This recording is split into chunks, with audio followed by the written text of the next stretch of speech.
कैसे हो आप सब? ठीक है, बैठ जाइए।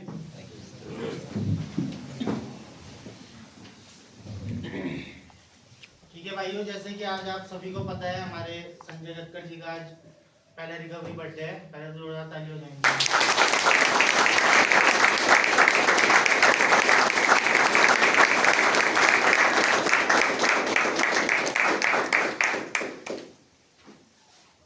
तो ठीक है भाइयों, जैसे कि आप सभी को पता ही है रिकवरी का महत्व क्या है हम एडिक्ट्स के लिए, वैसे ही आज इनके जीवन में भी ये दिन आया है नशे से दूर सोबर रहकर ना आगे बढ़ते हुए इस फेलोशिप में इन्होंने 1 साल पूरा किया है। तो हमें भी बड़ी खुशी है और इनको भी बहुत ज़्यादा खुशी है इस चीज़ की, क्योंकि हर वो व्यक्ति जो कुर्सी पे बैठा होता है दूसरे व्यक्ति की शेयरिंग सुन रहा होता है रिकवरी बर्थडे की, उसकी यही एक चाहत होती है कि मैं भी एक दिन यहाँ पे बैठूं और अपने अनुभव बांटूं, एक आभार व्यक्त करूं संस्था के लिए, फेलोशिप के लिए और कार्यक्रम जो मुझे मिला यहाँ पर। तो यही चीजें होती है दोस्तों जिनसे कल्चर आगे बढ़ा है, शेयरिंग से, है ना। आज से ठीक 1 साल पहले ये भी यहाँ पे आए थे, अपने जीवन में बड़े हताश थे, निराश थे, कोई रास्ता नहीं मिल रहा था इनको बाहर, लेकिन इनको संस्था का द्वार मिला, ये कार्यक्रम मिला, ये फेलोशिप मिली, भाइयों का प्यार मिला, काउंसलरों का सहयोग मिला और इनके स्वयं के प्रयास से आज इन्हें 365 दिन पूरे हो गए हैं। तो दोस्तों वही बोलना चाहूंगा, जैसे आज का विचार भी था, आप सभी को पता होगा एक परीक्षण ही है ना। जैसे बाहर हम जब स्ट्रगल कर रहे होते थे तो हम सोचते थे एक परीक्षा ले रहा है ईश्वर हमारी। जब स्ट्रगल करता है ना इंसान, बाहर संघर्ष ही तो कर रहे थे नशे को पाने के लिए, लोगों से झूठ बोलना, चालाकी करना, ये सब। लेकिन क्या है ये कार्यक्रम, क्या है हमको एक सोबर लिविंग यहाँ पे कार्यक्रम क्या देते हैं, हमको एक शक्ति प्रदान करता है। ये कोई परीक्षा नहीं है हमारी कि हमको पास होना है इसमें, है ना। ये क्या है, हमको एक शक्ति की अनुभूति मिलती रहेगी जो हमें जीवन में आगे बढ़ने में हमारी मदद करती रहेगी। वैसे इनको भी मिली और आगे भी मिलती रहेगी, है ना दोस्तों। तो मैं चाहूंगा आत्म शांति की प्रार्थना के ध्यान में जाएंगे। सही भाई हाथों को जोड़ेंगे, सर को झुकाएंगे, आंखें बंद, आत्म शांति की प्रार्थना बोलेंगे संजय के साथ। हे प्रभु हमें अपनी आत्म शांति दो, जिससे कि हम उन चीजों को स्वीकार कर सके जिन्हें हम बदल नहीं सकते। ऐसी हिम्मत दो उन चीजों को बदल दें जिन्हें हम बदल सकते हैं, और ऐसी सद्बुद्धि दो जो इन दोनों में भेद जान सके।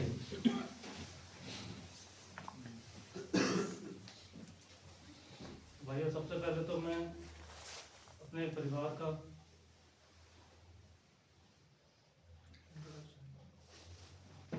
हाय फैमिली, मैं संजय एक सुधरता हुआ एडिक्ट। हाय संजय। फैमिली में सबसे पहले अपने परिवार का, अपने बेटे का और अपनी वाइफ का शुक्रगुजार करना चाहता हूँ कि उन्होंने ठीक समय से मुझे यहाँ पर भेजा। उस समय जब मैं नशे की पूरी गिरफ्त में था और नशे के कारण मेरे व्यवहार जो थे वो खराब होते चले जा रहे थे और जो मेरे रिश्ते थे उस पर दरार पड़ती जा रही थी। दूसरा, मैं यहाँ शिवांग सर का और हिमांशु सर का और अक्षय जी का और स्टाफ के सभी मेंबर्स का और आप सभी फैमिली का शुक्रगुजार हूँ कि उन्होंने मुझे पूरा सहयोग दिया, मेरा साथ दिया मुझे रिकवर होने में। उनका सबका मैं आभारी हूँ। मैं आपके सामने बताता हूँ कि मेरी नशे की शुरुआत कैसे हुई। जब मैं 12वीं में गया तो मेरी नशे की शुरुआत बियर पीने से हुई। वो किसी के साथ हुई, ये नहीं कि उन्होंने मेरे को ज़बरदस्ती मेरे मुंह में डाली या मुझे फोर्स किया कि तू पी। वो मेरी इच्छा थी, मैंने पी। फिर ये सिलसिला शुरू हुआ, 15 दिन में एक बार मैं बियर पी लेता था। 12th पास करी, कॉलेज में गया, कॉलेज में एडमिशन हुआ रेगुलर कॉलेज में। फर्स्ट ईयर में गया, नया नया शौक था, वहाँ देखता था लोग सिगरेट पीते हुए, लड़कों को बाहर खड़े हुए, तो मेरे मन में भी आई इच्छा हुई कि सिगरेट पीनी है। वहाँ जाके मैं अकेला गया, पान की दुकान पे गया, बाहर थी, वहाँ एक सिगरेट ली, जलाई।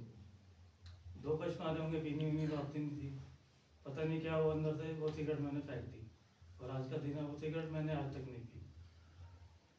उसके बाद मेरी अल्कोहल मैं पीता था। अल्कोहल की शुरुआत मेरी फाइनल ईयर से हुई, फाइनल ईयर के एंड में।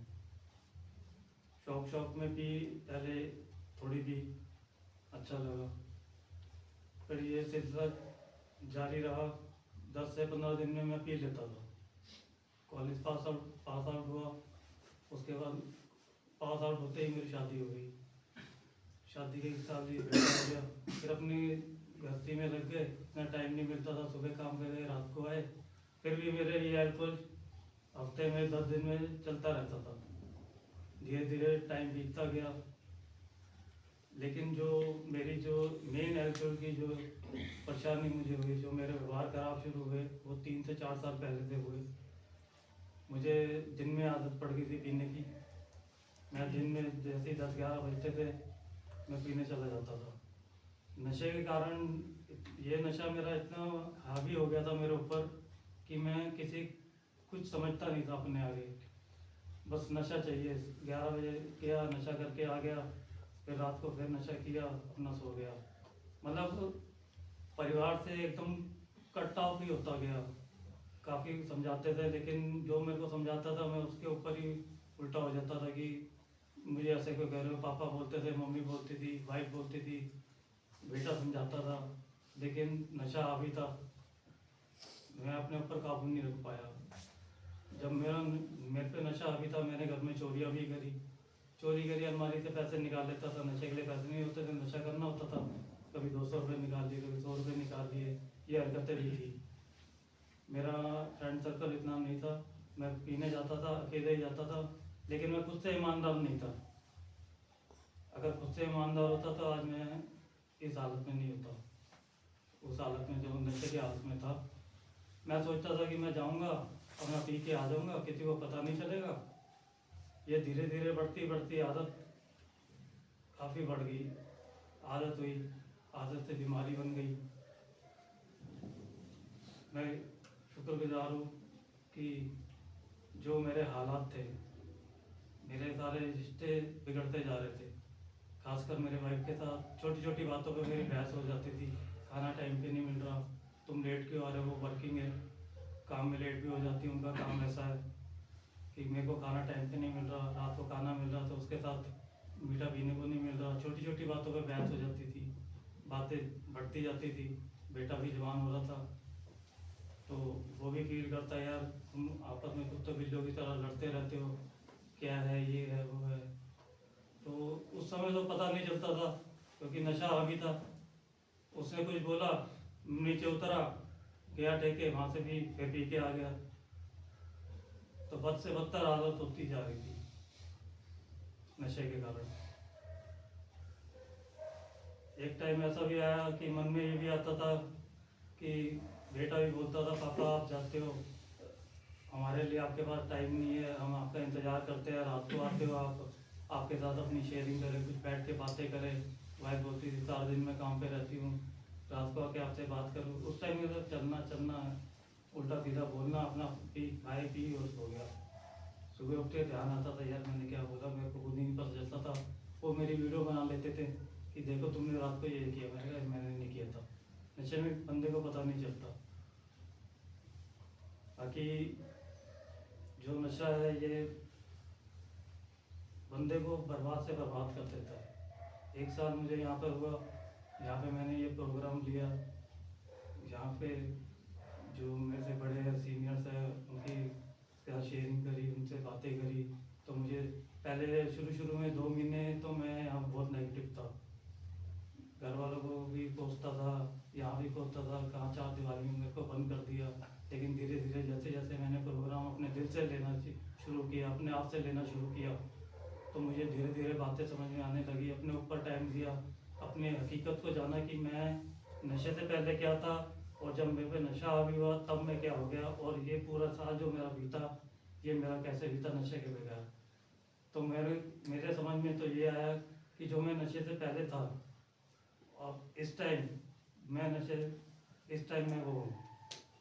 जो बीच का समय था, जो नशे का, जो मेरे पे नशा हावी हुआ था, वो मेरे लिए एक काल था, और उस काल को मैं दोबारा अपनी ज़िंदगी में लाना नहीं चाहता। और बोलना चाहता हूँ कि ये नशा जो था अल्कोहल का, ये मेरे लिए क्या, ये सबके लिए ही बेकार है। चाहे कोई भी नशा हो, चाहे सूखा नशा हो, गीला नशा हो, कोई भी नशा हो, चाहे छोटा हो, चाहे बड़ा हो, चाहे मेरी उम्र का हो, ये नहीं करना चाहिए। लेकिन नशा जब एक बार मुंह लग जाता है तो बंदा ये नहीं सोचता कि यार मैं क्या कर रहा हूँ, बस उसे यही होता है कि मैं नशा चाहिए, मेरे को और कुछ नहीं चाहिए। चाहे घर वाले कितना भी प्यार कर ले, कितना भी कर ले, वो उसको बात समझ में नहीं आती कि ये लोग मेरे लिए क्या कर रहे हैं, ये मेरी ज़िंदगी चाहते हैं, मेरे भलाई के लिए कर रहे हैं। सबको गालियाँ ही निकलती हैं मुँह से उस टाइम।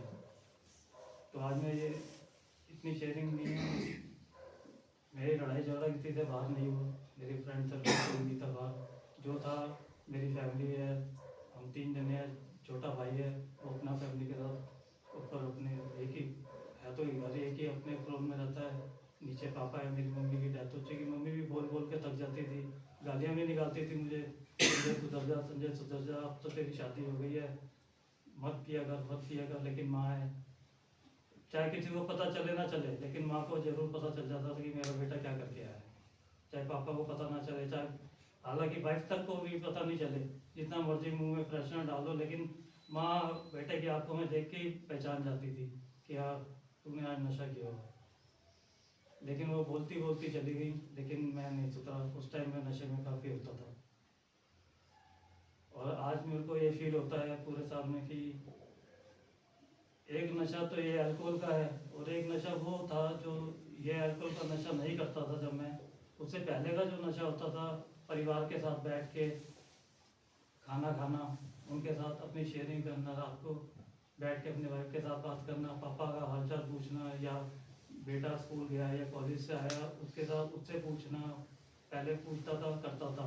लेकिन जब से नशा हुआ तो उनको भी यही शिकायत, पापा आप आते हो अपना चुपचाप आते हो, अपना पी के आते हो, बाहर से पी के आते हो, खाना खाते हो, सो जाते हो, हम किससे अपनी शेयरिंग करें, हम किससे अपनी बात करें। हर बेटे को होता है कि मेरा बाप है, चाहे उन्होंने डिमांड मेरे से आज तक नहीं करी, मेरे बेटे ने, ये हकीकत है कि बचपन से लेकर आज तक मेरे से फालतू कोई डिमांड नहीं करी, ना मेरी वाइफ ने आज तक मेरे से डिमांड करी, बल्कि मैंने उनसे डिमांडें करी कि मुझे ये चाहिए, मुझे ये कपड़ा चाहिए, मुझे ये चाहिए, ये चीज़ चाहिए। उन्होंने इस चीज़ के लिए भी कभी मना नहीं किया। हालांकि ये पिछले साल तक मेरा बेटा मुझे खुद ला के देता था, पापा कहता था पापा आपने अगर पीनी है तो घर बैठ के पियो, 2 पैक पियो, आराम से पियो, शांति से इंजॉय करो, अपना खाओ, बातें करो, सो जाओ। लेकिन मन नहीं मानता था, मोर की बीमारी थी, भैया दिन में भी पीनी है, रात को भी पीनी है, भैया रात को तो ला देगा, अब दिन का जुगाड़ नहीं करना, मैं तो पीऊँगा। बस उस पीने के चक्कर के अंदर ही मेरे व्यवहार जो है बिगड़ते चले गए। छोटी छोटी बातों पर झगड़ा करना, कोई पॉइंट नहीं होता था। अब वाइफ वर्किंग है तो उनको टाइम नहीं मिलता था घर पे खाना बनाने के लिए, मेड रखी खाना बनाने के लिए, वो खाना बनाती थी, उससे भी मुझे दिक्कत होती थी, भाई तू ये खाना क्यों बना रही है, ये खाना क्यों बना रही है, खाना ऐसे बना रही है, ये ऐसा कर रही है, हम 3 जना जो है तो खुद नहीं बना सकती खाना, इन बातों पे झगड़ा, तो मुझसे पूछ के नहीं जा रही, इस बातों पे, ये सब नशा हैवी होता था दिमाग में। दिल से कोई बंदा, मैं दिल से किसी को कुछ नहीं कहता था, लेकिन ये नशा करवाता था।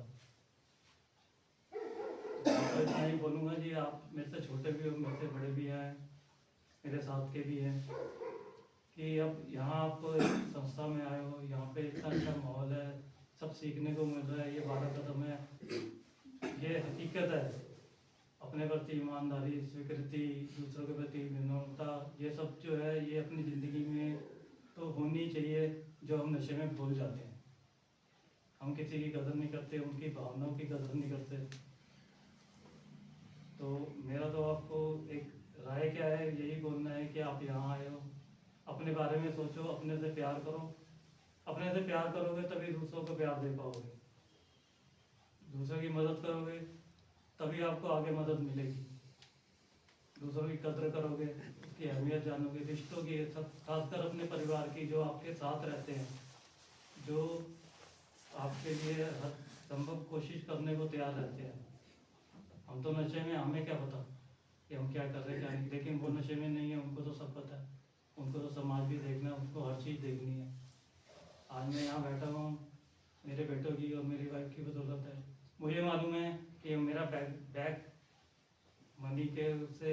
बैग इतनी स्ट्रांग नहीं है। अब वो काम करती हैं, आज के टाइम में घर भी चला रही हैं, बच्चे को भी देख रही हैं, समाज में भी जा रही हैं, आना जाना करता है, समाज है, रिश्तेदारी है, अकेली खड़ी हुई हैं 1 साल से। ये बातें यह सोच के फील होता है कि इस टाइम में मुझे उनके साथ खड़ा होना चाहिए। अब मेरे बेटे का टाइम है, उसकी शादी का टाइम है, 27 साल का है, मेरे को उसके लिए करना चाहिए, वो मेरे लिए कर रहा है। उसने मेरे को यहाँ भेजा, नहीं आप पहले ठीक हो जाओ, आप पहले ठीक हो जाओ, मैं तो करता रहूँगा अपना। मैं तो कहता हूँ ऐसा बेटा, ऐसा परिवार आप सबके पास भी है, उसकी कदर करो।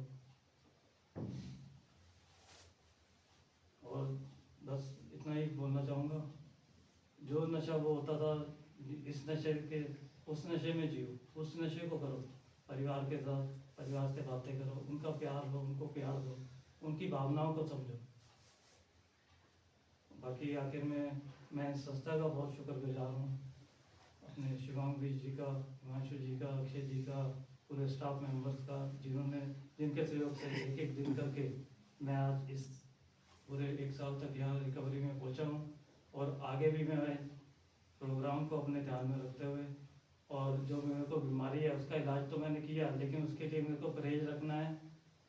अगर मैं वो परहेज मैं बाहर जाकर नहीं करूँगा, वो ज़िंदगी भर के लिए मेरे लिए परहेज है। अगर वो मैं नहीं करूँगा तो फिर मैं यहाँ 4 दीवारी में, नहीं तो या फिर मैं हॉस्पिटल में या फिर कहीं और नजर आऊँगा, और परिवार तो बिखर ही जाएगा, परिवार के लोग कुछ बोल ही नहीं सकते। बस इतना ही कहना चाहूँगा। फैमिली मैंने कहा अपनी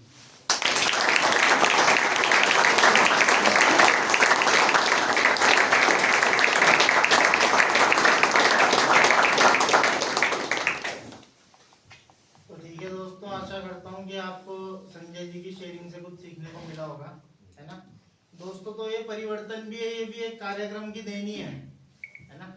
जो व्यक्ति एक नकारात्मक सोच रखता था अपने परिवार से, उनको अपना दुश्मन मानता था, है ना, जिसके अंदर एक बेईमानी बढ़ चुकी थी, है ना, वो व्यक्ति आज एक अच्छा नजरिया रखता है जीवन के प्रति, है ना, अपने परिवार के प्रति। तो ये किसकी देन है? फेलोशिप की तो देन है, एक कार्यक्रम की तो देन है ना। जो लव केयर कंसर्न इंसान को यहाँ पे मिलता है, देखो मिलता तो घर पे भी है, लेकिन क्या है, बीमारी हमारी इतनी हावी रहती है हमारे ऊपर कि हम समझते हुए भी कुछ नहीं समझ पाते, है ना। क्यों? क्योंकि क्लीन नहीं रहते हम। हमारे मन में एक बॉन्ड रहता है, हमारा एक सॉफ्ट कॉर्नर रहता है कि नशे को पाना है, नशे को पाना है ना। बहुत से अट्रैक्शन रहते हैं बाहर, एक माहौल नहीं रहता है मेन। लेकिन जब संस्था में आते हैं, पहले दिन नशा नहीं मिलता है हमको, लेकिन क्या है, नशा तो एक टैग जुड़ गया हमसे। लेकिन मेन दिक्कत तो हमारी सोच है, हमारे व्यवहार है, हमारी विचारिक प्रक्रिया है ना, जिसको बदलने में लगता है समय। और वो कब होता है? जब हमारे अंदर इच्छा होगी। इन्होंने भी बात की कि मेरे अंदर जब ईमानदारी है, जब इंसान यहाँ पे ईमानदारी से आता है, फिजिकली मेंटली, है ना, दिलो दिमाग खोल के बैठता है यहाँ पे, सब चीजों को गंभीरता से लेता है ना, तब उसका मन होता है एकाग्र। भारतीय हमारे अंदर एकाग्रता इतनी देर हम बैठ ही नहीं पाते जितना हम यहाँ पे सेशन में बैठते हैं, लेकिन आती है ना वो समय के साथ। उन्होंने भी कहा 1-2 महीने तक मैं नेगेटिव था, कोसता था घर वालों को, इस तरीके से करता था, जो भी करता था, है ना। लेकिन देखो भैया, ये तो हमारे लिए चमत्कार ही है, हम जैसे एडिक्ट्स के लिए एक चमत्कार ही तो है। जो घर वालों को दुश्मन समझता था, आज वो उनसे प्रेम करने लगा है। सबसे बड़े दुश्मन तो हम अपने ही थे, जो अपने शरीर को खराब कर रहे थे, है ना। देखो जीवन में बचपन से ही हमको बिहेवियर सिखाते हैं, है ना, अवेयर करवाते हैं हर चीजों के लिए, कि गाड़ी आराम से चलाना, बेटा गाली नहीं देनी, है ना, अवेयर ही तो कराते हैं हमको। बेटा पानी, गर्म पानी ज्यादा नहीं नहाना, गर्म पानी से, है ना, स्कूल से टाइम पे घर आना है, किसी का दिया हुआ नहीं खाना है ना। तो ये भी तो बताते थे कि सिगरेट बुरी चीज है, शराब बुरी चीज है, अवेयर तो करवाते थे। और कार्यक्रम भी हमें क्या अवेयर तो करवाता है कि उन लोगों के संपर्क में मत जाना, उन जगहों पे मत जाना, है ना। तो जीना ही तो सिखा रहा है कार्यक्रम भी हमको, जीना ही तो भूल गए थे हम, हमारे अंदर की वो इंसानियत ही तो खत्म हो गई थी कि जिन्होंने हमें जन्म दिया, जो लोग हमसे जुड़े हुए हैं, है ना, हमको उनकी कोई परवाह ही नहीं थी, और वो हमारी परवाह कर रहे थे तो हमको वो नजर भी नहीं आता था, है ना। तो वो व्यक्ति पागल ही तो होता है, जिसको बोलो बेटा ये मत करो, आप ये मत करो, और वो जबरदस्ती वही चीज करता है। तो दिक्कत नशे में थोड़ी है, दिक्कत तो हमारी सोच में आई ना, हमारा दृष्टिकोण में आई, जीवन के प्रति हमारा दृष्टिकोण बिल्कुल बदल गया, है ना। हमारा सर्कल बदल गया, हमारी सोच बदल गई, हमारे व्यवहार बदल गए, हमारा आचरण बदल गया। लेकिन क्या है, जब नशा छूटा और हमको एक माहौल मिला, हमको एक दिशा मिली, है ना, तो वो सब चीजें भी बदल गई। कक्कड़ जी कल ही मुझसे बात कर रहे थे कि भाई मुझे अब ऐसा लगता है कि, है ना, आप लोग भी थे तो यही बात कर रहे थे कि मुझे अब ऐसा लगता है कि जैसे मैं शराब से पहला था, मैंने वो वाला व्यक्तित्व पा लिया अपना, है ना। तो अपने परिवार का धन्यवाद कर रहे थे वो, है ना, संस्था का धन्यवाद कर रहे थे कल भी, कि मुझे अब काफी अच्छा लगता है ना। शुरू में मेरे को भी पता है, जब ये आए थे तो बड़े परेशान रहते थे, होता है ना शुरू में आदमी नेगेटिव, तो ये भी बड़े नेगेटिव थे एक टाइम पे। लेकिन क्या इन्होंने पेशेंस पे काम किया, आध्यात्मिक सिद्धांतों पे काम किया, है ना। इनके मन में ये था कि भैया जब भी जाऊंगा ईश्वर की इच्छा से जाऊंगा। देखो ईश्वर का सबके लिए कोई ना कोई प्लान है, अगर नहीं होता तो हम यहाँ पे नहीं होते, है ना। बाहर नशा करके कुछ ना कुछ हादसा हो ही जाता हमारे साथ। लेकिन क्या है, हमें एक मौका ही तो मिला है यहाँ पे, किसने दिया? वो ईश्वर ने तो दिया है, माध्यम कोई और बना। लेकिन क्या है, कुछ ना कुछ तो कर्तव्य होगा, कुछ ना कुछ तो मकसद होगा हमारे जीवन का, कुछ तो अच्छाई होगी हमारे अंदर जो हमसे पूरा करवाना चाहता है उद्देश्य, इसलिए उसने हमको मौका दिया। देखो बुरे तो हम हो गए थे, है ना, लेकिन हम बुरे हैं नहीं, है ना। दुनिया की नजरों में हम बुरे थे, अपनी नजरों में भी हम बुरे थे, लेकिन कुल मिला के आज जब अपने आप को देखोगे तो आपको ये तो पता है, यहाँ पे ये तो बताया जाता है कि भैया हम बीमार थे, है ना। वो हमारी बीमारी के विभिन्न रूप थे, जो भी हमारा नशा था, उन चीजों के सेवन से हमारी वो सोच और बुद्धि हमारी उस तरीके से काम कर रही थी, है ना। एक तरीके से हाईजैक ही हो रखा था हमारा ब्रेन। लेकिन क्या है, आज सब कुछ मिला ना, एक विश्वास मिला, एक आशा मिली, है ना, सद्बुद्धि मिल रही है हमको। तो यही सब होता है दोस्तों जीवन में, है ना। अपनी प्राथमिकताएं बदलनी होती है। सुधार के लिए सबसे पहले हमको कंफर्ट जोन छोड़ना पड़ता है ना। और शर्तों पे सुधार नहीं होता है कभी, कि कोई व्यक्ति बोले कि इतने समय यहाँ पे रहूंगा तो ठीक चलूंगा, ये तो बात ही नहीं होती है ना। जैसे इन्होंने भी सोचा है, जो भी व्यक्ति है जो बाहर रिकवरी में चल रहे हैं, है ना, उन्होंने भी तो ये सोचा होगा कि भाई जितना भी समय है ना ऊपर वाले के हाथ में है, बस जब तक वो इस समय का सदुपयोग करूंगा, है ना। ये टाइम हम पे यही तो है, अपने बारे में सोचने के लिए, अपने आप को ढूंढने के लिए। बाहर नहीं मिलेगा किसी को ऐसा समय जैसे यहाँ पे मिला है, बेशकीमती समय है। और सब कुछ आ जाता है जीवन में वापस, बस खोया हुआ समय नहीं आता इंसान का। इतना समय हमने बाहर नशे में खोया अपना, है ना, उल्टी हरकतों में खोया। लेकिन आज तो समय मिला है ना हमको अपने आप को समझने का, जीवन को बेहतर दिशा में ले जाने का। तो हमें इसका सदुपयोग करना चाहिए, नहीं करना चाहिए? है ना। तो ठीक है दोस्तों, है ना, धन्यवाद। आत्म शांति की प्रार्थना के ध्यान में जाएंगे संजय जी के साथ। हे प्रभु, हमें ऐसी आत्म शांति दो।